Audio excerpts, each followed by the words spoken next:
Thanks Allison. a lot, Allison.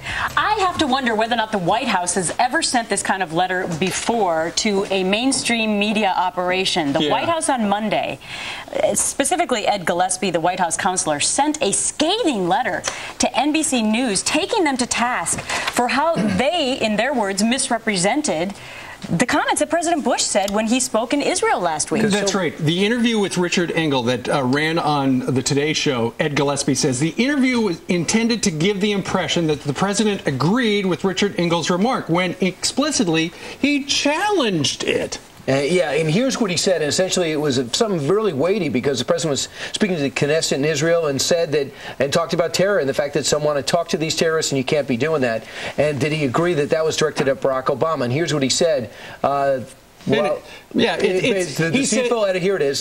Editing to further a media manufacturing storyline is utterly misleading and irresponsible, and I hereby request, in the interest of fairness and accuracy, that the network air the president's responses to both initial questions in full on the two programs that use the excerpts. However, they just put it on their website, MSNBC website. They didn't put it back on NBC News, and he did go on to express a fear that NBC News is going to merge with the same philosophy of MSNBC and Keith Olbermann. Well, it's the same management. And become a left-wing organization on the network and on cable. But I found it so interesting that the voice of the president through this letter would also say that I noticed that around September of 2007, your network quietly stopped referring to conditions in Iraq as a civil war. Remember, NBC decided on its own that Iraq was in a civil war, and they said from this point forward, we're going to say civil war. Now Ed Gillespie says to them, we noticed at the White House that you stopped referring to it as a civil war. Are you going to come back now and tell the American public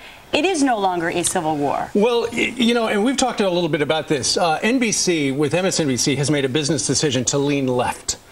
Way left. I mean, all you've got to do is watch, if you watch, David Gregory apparently has a program on it in the evening. I have never seen it, but apparently it is also simulcast on Air America. So that just shows you that Air America is that left-wing network, radio network that failed miserably. Exactly right. Now, here's the other thing about, and tonight, if you watch their campaign coverage, I believe it's going to be Keith Olbermann and Chris Matthews, the guy who feels the thrill up his leg regarding Barack Obama.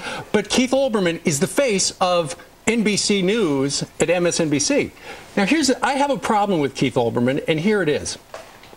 A couple of weeks ago, on this program, my son Peter, we asked him to get the opinions of some of the kids at Villanova before a big primary, you know, how the kids felt. At the conclusion of it, Keith Olbermann made my son, because of questions he asked, not because of anything he said, but questions he asked other kids, Keith Olbermann made my son the world's worst person. How can you make a kid the world's worst person? You know, Peter doesn't have a forum. He's just a kid in college, and he is asleep right now as I talk about him. Right. But here's the thing. Where does a kid like him go? He has no forum. Where does he go to get his reputation back? Next time you see Keith Olbermann on TV, just remember, that is a guy who picks on people's children.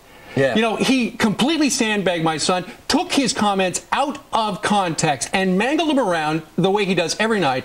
And I am mad at Keith Olbermann. He's steamed. I am steamed. And I'm on Doocy's side today. How can you pick on a kid? Well, he picks on us. He picks on us every day, but we're full-grown adults. Right, we've all been made the world's worst person on this program, and that's fine. We're out in the arena. We're men and women in the arena. You don't pick on a kid, Keith Olbermann.